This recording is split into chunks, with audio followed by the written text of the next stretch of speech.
Hello students, कक्षा 10 के समस्त छात्र छात्राओं का मैं एक बार फिर स्वागत करता हूं। प्रिय विद्यार्थियों, जो चैप्टर कल चल रहा था उसको हम आगे लेके चलते हैं। स्त्री शिक्षा विरोधी कुतर्कों का खंडन। महावीर प्रसाद द्विवेदी जी द्वारा लिखा गया ये चैप्टर आपके सामने। इसमें महावीर प्रसाद द्विवेदी जी ने बताया कि जो स्त्री शिक्षा के विरोध में लोग खड़े हैं, वो नहीं चाहते कि स्त्रियों को पढ़ाया जाए, तो उन बातों का, उन कुतर्कों का खंडन किस किस प्रकार से किया है। तो कल मैंने मुख्य बातें आपको बताई कि जो विद्वान पढ़े लिखे लोग हैं वो भी नहीं चाहते कि स्त्रियों को शिक्षा मिले। उनकी मानसिकता भी कितनी संकुचित है, कितनी घृणित है। तो उन्होंने जो तर्क दिए स्त्री शिक्षा न देने की, ऐसे लोग जो पढ़े लिखे अपने को मानते हैं, पंडित मानते हैं, वो स्त्रियों को न पढ़ाने के पीछे तर्क देते हैं। तो महावीर प्रसाद द्विवेदी उन तर्कों का खंडन करते हैं और ये बताते हैं कि स्त्रियों को पढ़ाना नितांत आवश्यक है। तो मैं वहीं से शुरू करता हूं जहां समाप्त किया था कि नाटकों में स्त्रियों का प्राकृत बोलना उनके अपढ़ होने का प्रमाण नहीं है। अब नाटक, कल ये मैंने बात बताई थी, इसलिए इससे आगे बढ़ते हैं। अधिक से अधिक इतना ही कहा जा सकता है कि वे संस्कृत नहीं बोल सकती थी। हाँ, इतना कहा जा सकता है कि प्राचीन समय में स्त्रियां संस्कृत बोल नहीं सकती थी। संस्कृत न बोल सकना अपढ़ होने का सबूत है, न गंवार होने का। केवल संस्कृत न बोला जाना ये ना तो अनपढ़ होने का सबूत है, ना गंवार होने का सबूत है। अच्छा, तो उत्तर रामचरित में ऋषियों की वेदांतवादिनी पत्नियां कौन सी भाषा बोलती थी? उत्तर रामचरित में आप यदि वर्णन सुनोगे तो वहां कितनी तत्सम युक्त, शब्दावली से युक्त भाषा, संस्कृत का प्रयोग महिलाओं ने किया, स्त्रियों ने किया है। उनकी संस्कृत क्या कोई गंवारी संस्कृत थी? भवभूति और कालिदास आदि के नाटक जिस जमाने के हैं, उस जमाने में शिक्षितों का समस्त समुदाय संस्कृत ही बोलता था। ये संस्कृत के नाटक है, भवभूति के नाटक। उस जमाने में समस्त लोग, चाहे वो स्त्री हो या पुरुष, वो संस्कृत ही बोलते थे। इसका प्रमाण पहले कोई दे ले, तब प्राकृत बोलने वाली स्त्रियों को अपढ़ बताने का साहस करे कि स्त्री और पुरुष सभी संस्कृत बोलते थे। पहले इसका प्रमाण दे लो आप उस जमाने में, तब जाकर के कोई ये साहस करे कि प्राकृत बोलने वाली महिलाएं या स्त्रियां जो है वो अनपढ़ मानी जाएंगी।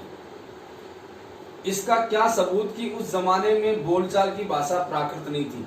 अब यदि प्राकृत भाषा बोलचाल, आम भाषा, प्राकृत भाषा, तो यदि उस जमाने की भाषा ही आम बोलचाल की प्राकृत थी, तो फिर ऐसा प्रश्न क्यों उठाया जाए? सबूत तो प्राकृत के चलन के मिलते हैं। प्राकृत यदि उस समय की प्रचलित भाषा न होती तो बौद्धों और जैनों के हजारों ग्रंथ जिसमें क्यों लिखे जाते?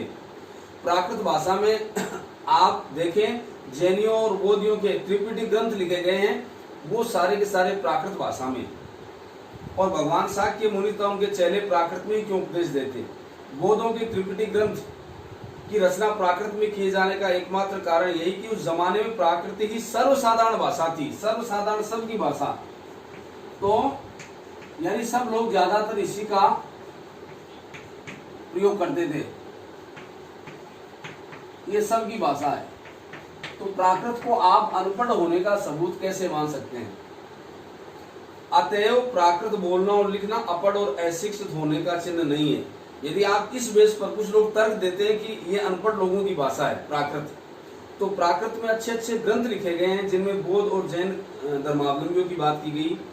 तो यदि वो ग्रंथ लिखे गए तो फिर आप इसको साधारण भाषा मानते हो या अनपढ़ों की भाषा मानते हो, ये किसी प्रकार से उचित नहीं है।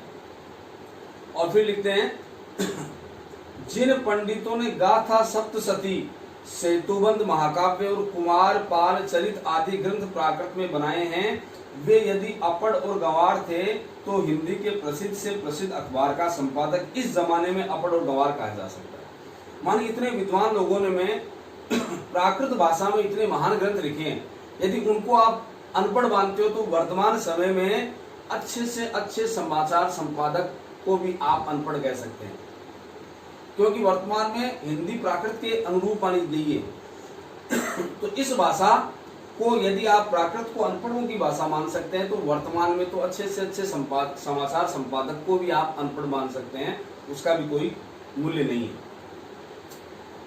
क्योंकि वह अपने जमाने की प्रचलित भाषा में अखबार लिखता। अब वर्तमान में हिंदी भाषा प्रचलित भाषा है, यदि या फिर आंचलिक भाषा में हम, कोई तेलुगु में लिखता है, कोई तमिल में लिखता है, कोई मराठी भाषा में लिखता है, अखबार छपते हैं। इन प्राकृत भाषाओं को अगर आप हीन मानते प्राचीन समय की, तो वर्तमान में जो समाचार पत्र छापने वाले संपादक हैं फिर वो भी अनपढ़ हो गए तुम्हारी नजर में। तो क्योंकि वह अपने जमाने की प्रचलित भाषा में अखबार लिखता है, इसलिए आप उसको भी अनपढ़ मान सकते हैं। हिंदी, बांग्ला आदि भाषाएं आजकल की प्राकृत हैं। अपने स्थान की, अपनी संस्कृति की भाषा, अपने क्षेत्र की भाषा, यदि उसको आप ऐसा ही मानते हैं तो हम प्राकृत को वैसा माने तो वर्तमान में ये भी अनपढ़ों की भाषा है। सैनी, मागधी, महाराष्ट्री और पाली आदि भाषाएं उस जमाने की थी। प्राकृत पढ़कर भी उस जमाने में लोग उसी तरह सभ्य, शिक्षित और पंडित हो सकते थे जिस तरह की हिंदी, बंगला, मराठी आदि भाषाएं पढ़कर इस जमाने में हम हो सकते। बहुत अच्छी बात कही है। यदि प्राकृत बोलने वाले लोगों को आप अनपढ़ मानते हैं तो वर्तमान समय में क्षेत्रीय भाषाएं बोलने वाले हैं वो भी अनपढ़ है। तो आप ये कुतर्क मत दीजिए कि प्राकृत बोलने वाले लोग अनपढ़ हुआ करते थे, जबकि महावीर प्रसाद द्विवेदी जो इस पाठ के लेखक, उन्होंने अच्छी तरह समझाया कि प्राकृत बोलना किसी व्यक्ति का अनपढ़ होने का सबूत नहीं है। तो ये अपनी क्षेत्रीय भाषा थी, उसमें आम बोलचाल की भाषा थी। और फिर यदि मानते भी हो, आप उसको अनपढ़ होने का प्रमाण मानते हो, तो वर्तमान में जितने समाचार पत्र छपते हैं क्षेत्रीय भाषाओं में, उन सभी लोगों को भी आप अनपढ़ मान के चले, तो ये सही बात नहीं। तो लिखते हैं, फिर प्राकृत बोलना अनपढ़ होने का सबूत है, ये बात कैसे मानी जा सकती है? वर्तमान में तो आप मानने को तैयार नहीं। वर्तमान में किसी समाचार संपादक को आप अनपढ़ नहीं मानते, उनको क्यों मानते हो आप? वो प्राकृत भाषा उस समय की क्षेत्रीय भाषा थी, उसको अनपढ़ों की भाषा मानना ये गलत है। जिस समय आचार्यों ने नाट्य शास्त्र संबंधी नियम बनाए थे, उस समय सर्वसाधारण की भाषा संस्कृत नहीं थी। आप याद करें वो जमाना जब नाट्य शास्त्र के कुछ नियम बनाए थे। हमारे बहुत अभिज्ञान शाकुंतलम अच्छे से संस्कृत के नाटक बनाए थे, या बहुत अच्छे से नाटक थे भवभूति कालिदास के। उस समय को संस्कृत जो सर्वसाधारण की भाषा नहीं थी, वो बहुत श्रेष्ठ लोग हुआ करते थे, जो बहुत संस्कृत के ज्ञाता हुआ करते थे, उनके द्वारा उनका प्रयोग होता था। चुने हुए लोग ही संस्कृत बोल सकते थे। इसी से उन्होंने उनकी भाषा संस्कृत और दूसरे लोगों और स्त्रियों की भाषा प्राकृत रखने का नियम कर दिया। अब बहुत ज्यादा श्रेष्ठ पढ़े लिखे लोग, उनकी भाषा संस्कृत मान ली गई और बाकी लोगों की भाषा प्राकृत मान ली गई, जिसमें स्त्रियां शामिल कर दी गई कि स्त्रियों की भाषा प्राकृत है। तो पुराने जमाने में स्त्रियों के लिए कोई विश्वविद्यालय नहीं था। फिर नियमबद्ध प्रणाली का उल्लेख आदि पुराणों में नहीं मिले तो क्या आश्चर्य। आप कहते हो, एक आप ये तर्क देते हो कि पुराणों में या शास्त्रों में स्त्रियों के पढ़ने का उल्लेख नहीं था, स्त्री शिक्षा का उल्लेख नहीं था। ये आपका तर्क है,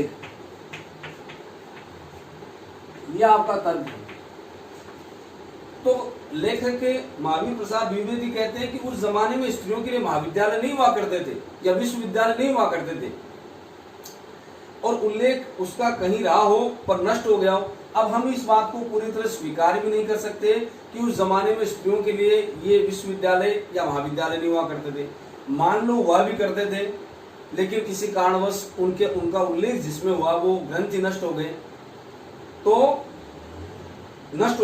पुराने जमाने में विमान उड़ते थे, बताइए उनके बनाने की विद्या सिखाने वाला कोई शास्त्र? अब आपकी बातों को इस प्रकार से, विमान हम मानते हैं कि श्री रामचंद्र जी अयोध्या लौटे थे या रावण ने सीता का हरण किया तो विमान से वो लेके गया, इस बात को तो हम स्वीकार करते हैं। द्विवेदी जी कहते हैं कि हम इसका विरोध करते हैं कि नहीं हुआ करते थे। तो आप बताइए कि फिर उस विमान को निर्माण करने का शास्त्र कहाँ है? वो विमान कैसे बना, उसका तरीका क्या था, उसका कोई शास्त्र है किसी के पास? बताइए उसकी बनाने की विद्या सिखाने वाला कोई शास्त्र है? बड़े बड़े जहाजों पर सवार होकर लोग द्वीपांतरों को जाया करते थे। दिखाइए जहाज बनाने की नियमबद्ध प्रणाली के दर्शक ग्रंथ, आप हमें लाइए, बताइए ना, वो दर्शक ग्रंथ लाइए जिससे हम दर्शन कर सके, दर्शक ग्रंथ जिनसे मार्गदर्शन मिल सके कि ये आप देखो कि ये जहाज बनाने की नियमबद्ध प्रणाली इस ग्रंथ में लिखी हुई है, या आप ये बताइए कि इस ग्रंथ में उल्लेख है विमान बनाने का।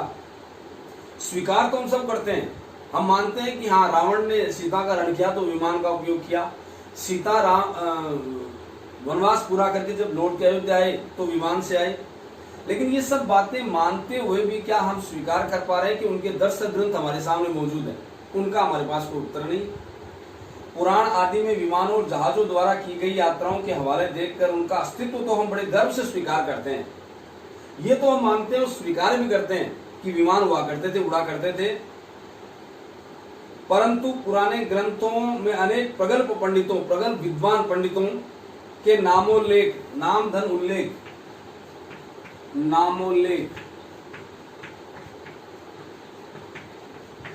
नाम धन उल्लेख, गुण स्वर संधि, नाम का उल्लेख। तो कह रहे हैं प्रगल्भ पंडितों के नामोल्लेख देखकर भी कुछ लोग भारत की तत्कालीन स्त्रियों को मूर्ख, अपढ़ और गंवार बताते हैं। अब देखो कि यह उनका स्वीकार करते हैं हम कि ऐसे विमान हुआ करते थे, उड़ा करते थे, परंतु पुराने ग्रंथों में अनेक प्रगल्भ पंडितों के नामोल्लेख देखकर भी कुछ लोग भारत की तत्कालीन स्त्रियों को मूर्ख, अपढ़ और गंवार बताते हैं। ये सब उस सब जमाने के विद्वान नहीं कहते थे कि पढ़ी लिखी स्त्रियां नहीं हुआ करती, लेकिन फिर भी वर्तमान में कुछ ऐसे लोग हैं जो वास्तव में प्रासंगिक बात नहीं करते और वो बताते हैं कि स्त्रियां उस जमाने में पढ़ी लिखी नहीं हुआ, या वो मूर्ख हुआ करती थी या गंवार हुआ करती थी। इस तर्क शास्त्रज्ञता और न्यायशीलता की बलिहारी, द्विवेदी जी कहते हैं हम तो बलिहारी जाते हैं तर्कशीलता कुतर्क है ये, इनको कहां तक इनके ऊपर बलिहारी जाते हैं। वेदों को प्राय सभी हिंदू स्वीकृत मानते हैं। हम मानते हैं कि 4 वेद जो हुए हैं, ये 4 वेद ब्रह्मा जी के मुख से निकले हैं। ये ऋग्वेद है, यजुर्वेद है, सामवेद है और अथर्ववेद है। हम मानते हैं कि ये चारों वेद ब्रह्मा के मुख से निकले हैं। अब हम सभी हिंदू लोग इन चारों वेदों को स्वीकार करते हैं। सो ईश्वर तो वेद मंत्रों की रचना अथवा उनका दर्शन विश्ववरा आदि स्त्रियों से करावे। अब इन 4 वेदों का उल्लेख विश्ववरा नामक स्त्रियों जैसे महान स्त्रियों के द्वारा उनका उल्लेख किया, तो भगवान ब्रह्मा ने इनको बनाया, इनका चरित्र चित्रण विश्ववरा जैसी स्त्रियों से कराती है, और हम उन्हें ककरा पटना भी पाप समझे। और हमारी भावना देखिए, हमारी सोच देखिए कितनी घृणित है। भगवान स्वयं जब उनका उल्लेख विश्ववरा जैसी स्त्रियों से करा रहे हैं और हम कह रहे हैं कि स्त्रियों को पढ़ाना अनर्थ है, पाप है, ककरा कह के सिखाना भी पाप है। तो ये बड़ी विडंबना है। शीला और विद्या आदि कौन थी? महान स्त्रियां थी, विदुषी, महान विदुषियां। वे स्त्री थी या नहीं? बड़े बड़े पुरुष कवियों से आदृत हुई या नहीं? आदृत, सम्मान पाया कि नहीं पाया? आदृत, आदर योग्य। तो क्या उन्होंने सम्मान नहीं प्राप्त किया? वो आदर योग्य नहीं बनी, और बड़े बड़े महान लोगों के द्वारा वो आदर योग्य बनी। तो कह रहे हैं वे स्त्रियां थी या नहीं? बड़े बड़े पुरुष कवियों से आदृत हुई या नहीं? सारंगधर पद्धति में उनकी कविता के नमूने हैं या नहीं? देखो आप, सारंगधर पद्धति काव्य है, उसमें उनकी कविताओं के नमूने हैं। बोध ग्रंथ त्रिपिटी के अंतर्गत थेरी गाथा में जिन सैकड़ों स्त्रियों की पद्य रचना उद्धृत है, वे क्या अपढ़ थी? बोध ग्रंथों में थेरी गाथा एक विशिष्ट गाथा है जिसमें चरित्र चित्रण हुआ है, तो उसमें भी स्त्रियों के द्वारा वो गाथाएं गाई गई है, तो क्या फिर वो अनपढ़ है? ये बेतुकी और बेमानी बातें करने किसी प्रकार से लाजमी नहीं है, उचित नहीं है। तो जिस भारत में कुमारिकाओं को चित्र बनाने, नाचने, गाने, बजाने, फूल चुनने, हार गूंथने, पैर मलने तक की कला सीखने की आज्ञा थी, उसको पढ़ने लिखने की आज्ञा नहीं थी, कैसे मान सकते हैं? आप पुराने ग्रंथों को उठा के देख लीजिए, उसमें स्त्रियों को इतनी छूट थी, वो नाच सके, गा सके, फूल चुन सके, बना सके, चित्रकारी कर सके। ये सारी छूट, और केवल पढ़ने की छूट ना मिले, ये बातें किसी प्रकार से कोई मान्य नहीं है। ये सब के सब जितने कुतर्क दिए जा रहे हैं, महावीर प्रसाद द्विवेदी उनका बिल्कुल सिरे से खंडन करते हैं कि स्त्रियों को इतनी मुमानियत थी, इतनी आजादी थी कि वो फूल चुन सके, गा सके, नाच सके, और पढ़ने की अनुमति नहीं थी। ये बात पचने वाली नहीं है। तो कौन विज्ञ ऐसी मुख से बात निकलेगा? विज्ञ ज्ञानी आदमी, ऐसा विज्ञ कौन है? जानकार या विद्वान विज्ञ, ऐसा कौन विद्वान होगा जो इन बातों को माने? कोई नहीं मानेगा। कौन मुख से निकालेगा, और निकाले तो मानेगा भी कौन?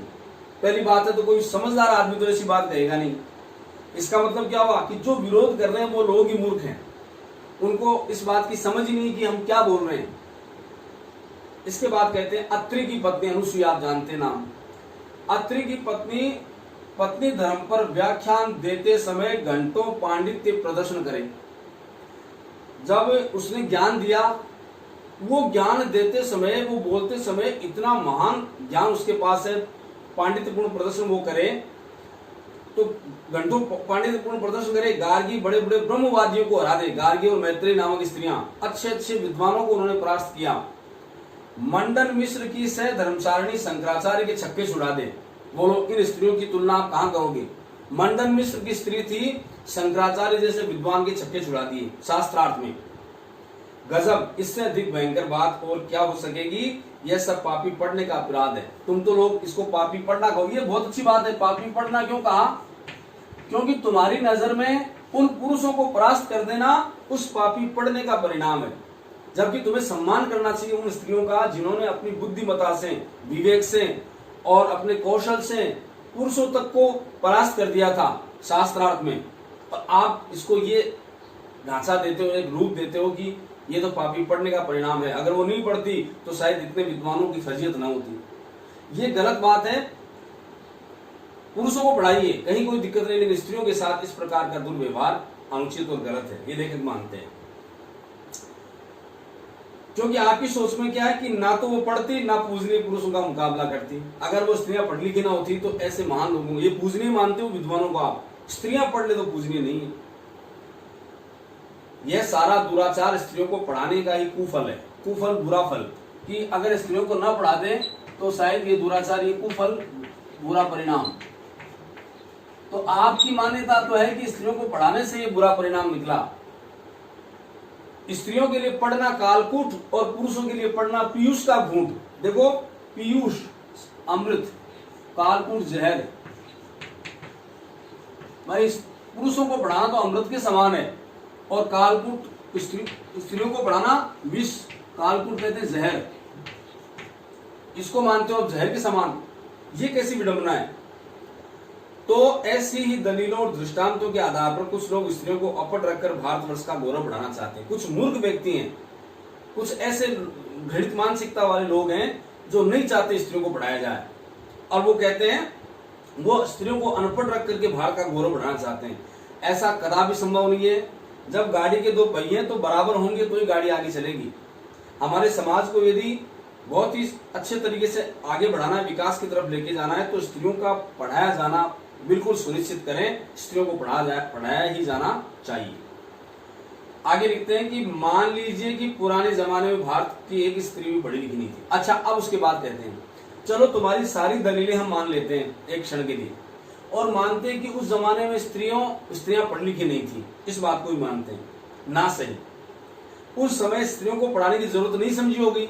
आपकी सारी इतनी दलीलें सब दी है महावीर प्रसाद ने, उनको समझाने का प्रयास किया कि देखो ऐसी बात नहीं है, उस जमाने में स्त्रियां पढ़ी लिखी थी। गार्गी, मैत्रेयी, विश्ववरा जैसी स्त्रियां महान थी।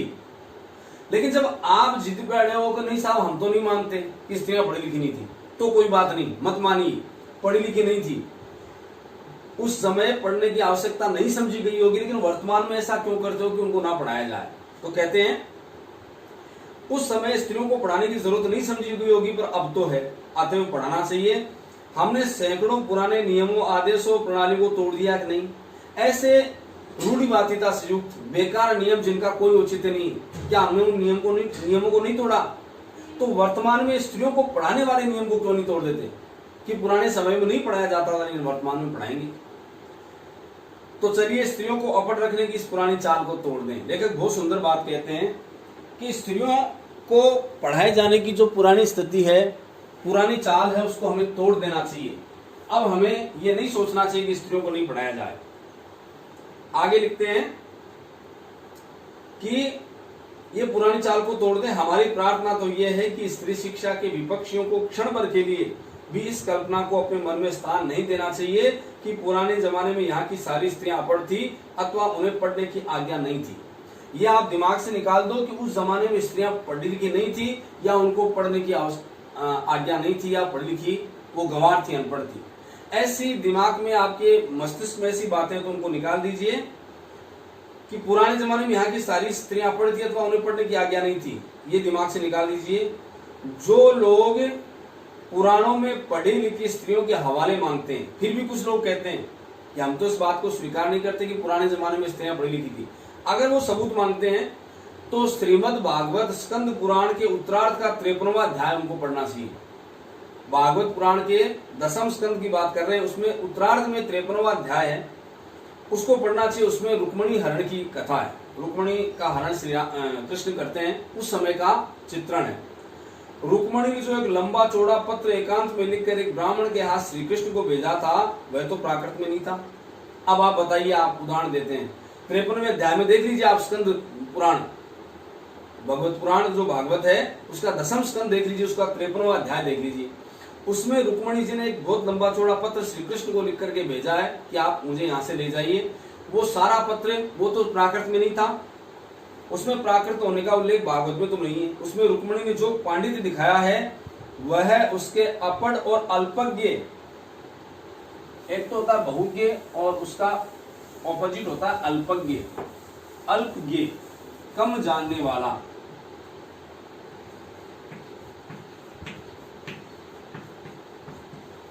कम जानने वाला। एक इसका अपोजिट होता है बहुज्ञ, अधिक जान, सब कुछ जानने वाला है, अधिक जानने वाला, जो विद्वान हो ऐसा। तो क्या लिखते हैं आगे, लिखते हैं कि उसमें रुक्मणी जो पांडित्य दिखाया है उसके अपढ़ और अल्पज्ञ होने का या गंवारपन का सूचक नहीं है। पुराने ढंग के पक्के सनातन धर्मावलंबियों की दृष्टि में तो नाटकों की अपेक्षा भागवत का महत्व बहुत अधिक होना चाहिए। जो लोग पुराणों का हवाला देते हैं तो वो लोग तो इस बात से तो मना नहीं कर सकते कि भागवत की बात को नहीं माने, क्योंकि भागवत ग्रंथ तो उनसे भी ज्यादा श्रेष्ठ है। तो जब भागवत में उल्लेख दिया है रुक्मणी हरण की कथा में कि रुक्मणी जी ने जो लंबा चौड़ा पत्र कृष्ण को लिखा है वो किस भाषा में था और कितनी महान शैली उसमें थी, फिर आप क्यों ऐसे अनर्गल बातें करते हैं कि स्त्रियों को पढ़ाने की चाल उस जमाने में नहीं थी। इस दशा में यदि उनमें से कोई ये कहे कि सभी प्राककालीन स्त्रियां अपढ़ होती थी तो उनकी बात पर विश्वास करने की जरूरत नहीं। ये उदाहरण आपके सामने है रुक्मणी का। अब कोई फिर भी विवाद करता है कि नहीं उस जमाने में स्त्रियों को पढ़ाने की चाल नहीं थी। भागवत की बात यदि पुराणकार या कवि की कल्पना मानी जाए तो नाटकों की बात तो उससे भी गई गुजरी समझी जानी चाहिए। फिर भी कुछ लोग ये कहेंगे कि नहीं हम तो भागवत की इस बात को स्वीकार नहीं करते कि जो स्कंद भागवत के 10वें स्कंद के 53वें अध्याय में लिखा है हम तो उस बात को स्वीकार नहीं करते। तो फिर तो आपके जो अन्य ग्रंथों की बात करते हो पुराण आदि की, वो तो उससे भी गई गुजरी बात है, क्योंकि भागवत पर यदि आप विश्वास नहीं करते तो आपके इन ग्रंथों पर विश्वास करना बेकार है। स्त्रियों का किया हुआ अनर्थ यदि पढ़ाने का ही परिणाम है तो पुरुषों का किया हुआ अनर्थ भी उनकी विद्या और शिक्षा का ही परिणाम समझना चाहिए। ये बहुत सुंदर बात कही है। स्त्रियों का को पढ़ाने का अर्थ है अनर्थ करना। आप सोचो कि पढ़ लिख करके पुरुष क्या करते हैं, ये पढ़े लिखे पुरुष हैं जो चोरी करते हैं, डकैती डालते हैं, किसी का धन छीनते हैं, किसी के साथ अत्याचार करते हैं, किसी का कुछ छीन लेते हैं। ये सारे उस पढ़ने का परिणाम। स्त्रियों को पढ़ाने से फिर कहां दिक्कत आ गई। पुरुष पढ़ करके ऐसे घृणित कार्य करते हैं तो फिर स्त्रियों को पढ़ाने में कहां दिक्कत आ गई। या तो फिर पुरुष भी अच्छे ही कार्य करके दिखाएं। तो बम के गोले फेंकना, देखो उसमें लिखा है पुरुषों की, आप विद्या की बात कर रहे हो, बम के गोले फेंकना, नर हत्या करना, डाके डालना, चोरियां करना, घूस लेना, ये सब यदि पढ़ने लिखने का ही परिणाम है तो सारे कॉलेज, सारे स्कूल, पाठशालाएं बंद कर दी जानी चाहिए। कोई औचित्य नहीं है उन पाठशालाओं का, उन स्कूलों का, उनको बंद कर देना जरूरी है, उनको बंद ही कर देना चाहिए। परंतु विक्षिप्त बिल्कुल पागल व्यक्ति, विक्षिप्त कहते हैं पागल व्यक्ति को, परंतु विक्षिप्तों बात व्यथितों, ये बात व्यथित क्या होते हैं, यानी बात से पीड़ित, जो बात उनके दिमाग में बैठ गई उसको छोड़ने के लिए तैयार नहीं है, ऐसे लोग हैं बात पीड़ित, चर्चा से पीड़ित। या ग्रहग्रस्तों या ग्रहों से ग्रस्त। ये साहब मानते ना कि ये शनि ग्रह लग गया, ये यम लग गया, ये बुध लग गया, ये राहु केतु लग गया, इनसे इनकी मानसिकता से ग्रस्त व्यक्ति। तो परंतु विक्षिप्तों, बात व्यथितों और ग्रहग्रस्तों की सिवा कौन ऐसी दलीलें पेश करने वाले बहुत कम मिलेंगे। वो लोग होंगे जो या तो विक्षिप्त हैं या बात व्यथित हैं या ग्रहग्रस्त हैं, ग्रहों की चालों से ग्रस्त हैं। तो इस प्रकार की बातें किया जाना बिल्कुल गलत है। तो प्रिय विद्यार्थियों, हमने ये देखा कि इस पाठ के माध्यम से बहुत ही अच्छे तरीके से स्त्रियों को पढ़ाना कितना अनिवार्य है, ये हमें महावीर प्रसाद द्विवेदी ने बताने का प्रयास किया। और ये बताया कि जो लोग कुतर्क देते हैं उनको न पढ़ाने के लिए, उनको भी समझाने का प्रयास किया। तो इसके बाद आगे का भाग कल अगले चैप्टर से हम शुरू करेंगे, अगले बिंदु से हम शुरू करेंगे। आपको बहुत सावधानी से इनको पढ़ना है और इससे संबंधित जितने प्रश्न आपके बनते हैं वो भी आपको हल करने हैं। आप सभी को एक बार पुनः धन्यवाद। Thank you.